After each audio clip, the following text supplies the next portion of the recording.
Welcome to Magpie Stories. Something a bit different today. I thought I'd take you through the process of planning a story.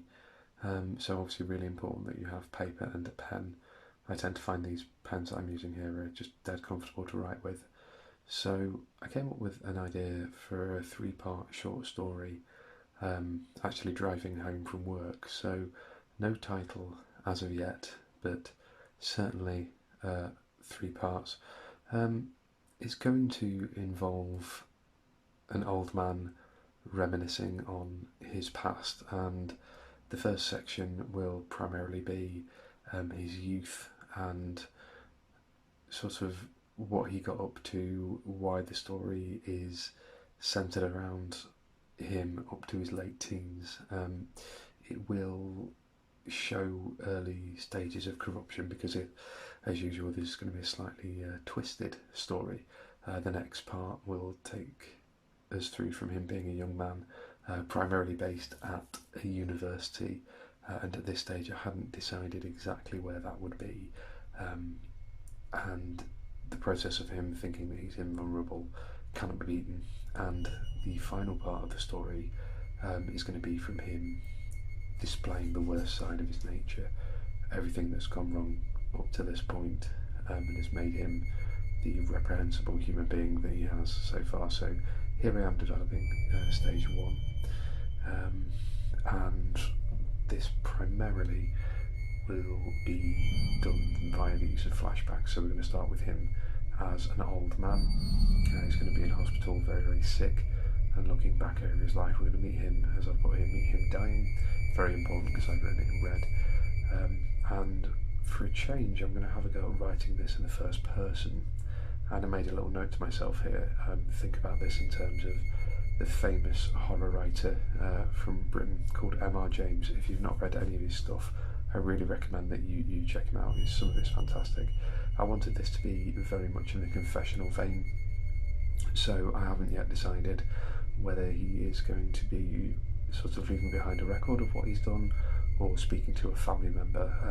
Here is what I tend to use as an overall grid, and I do this for short stories and when I'm writing chapters in the novel that I'm a quarter of the way through writing now, I think. So we're going to start off, so set with him at the hospital dying, and the bar chart in the middle is just where all the ideas will feed off each other.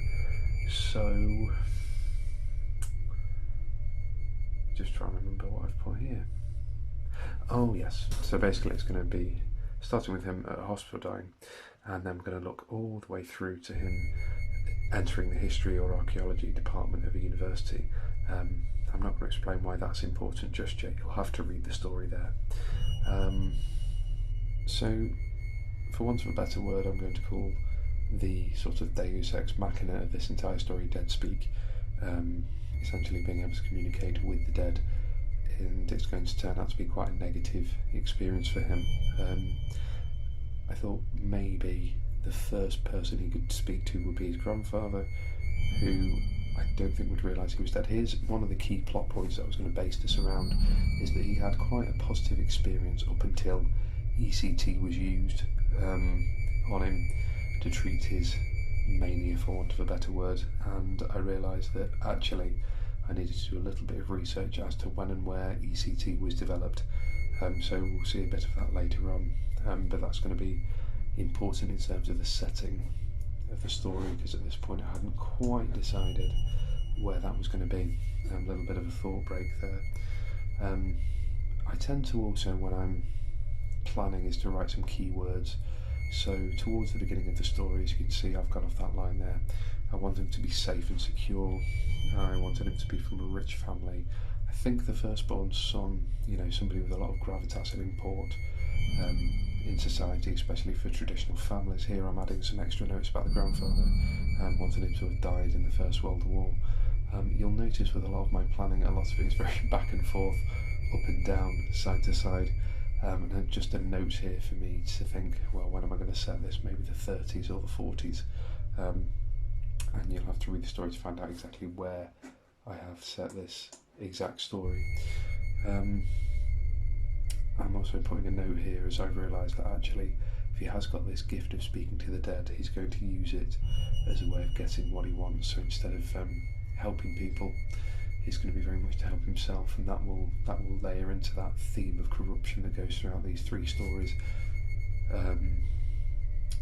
So the tone of this, I wanted the tone of the story to be relatively formal, sort of indicating that he is from a good family, suggesting that what has transpired has a bit of gravitas behind it, sort of in the vein of some of the older plays from Shakespeare and whatnot, where it was always the corruptible rich families that had the biggest impact. Oh, here's my research bit, as you can see, furiously typing away to find out about ECT, and yep, found it all out.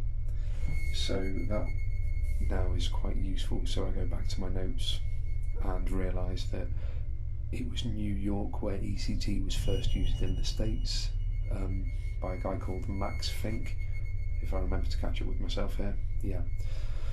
And he was a pioneer throughout the 1930s, so that's how I decided upon time periods, because I wanted this to be at the very dawn of when ECT was used and people didn't know too much about it. They just kind of shocked the living hell out of people. I'm going to make some further notes at this stage. So I've decided that his father's going to be a patron of a university in New York. I'll have to research a name to find out which universities are probably the more likely candidates to have used this kind of treatment, and it's going to be used as a treatment because his son believes he can talk to the dead, and obviously the father's a little bit embarrassed, so I'm going to have to play up that aspect in terms of why his son has been, why it's been decided they're going to use ECT to try and sort of fix him so that he's acceptable to society.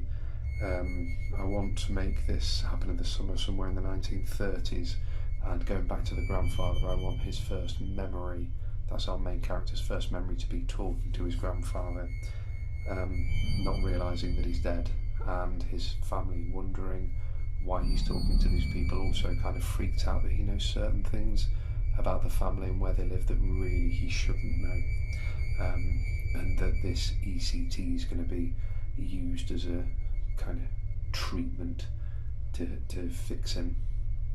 I think I'm probably going to set it in the family home. They're going to have a big mansion rather than a hospital, so it's a bit hush-hush. It's kind of, this kid is an embarrassment. So certainly this first stage I think will focus primarily on childhood into early adolescence, and what I quite like to do is think of perhaps some main points that I want to talk about, some main themes that I want to discuss. Oh, here I'm deciding, I think these are the rough time periods we're going to cover. So we're going to go from sort of the 1930s to the 80s across this guy's entire life. And one of the theme I want to draw out is this idea of corruption and naivety, and how gaining power in itself can be a bad thing depending on how you go about it. Essentially this guy gets more and more corrupted as time goes on, and there's kind of a redemptive quality to the story.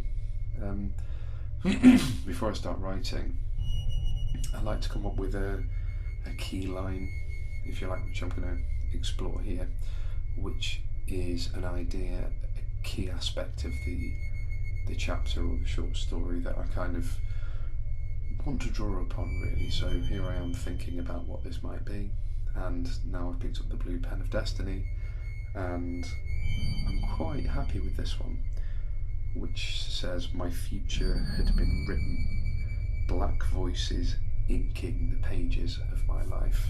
So I'm relatively pleased with how this one-page plan has gone. Obviously this is purely as brain fodder.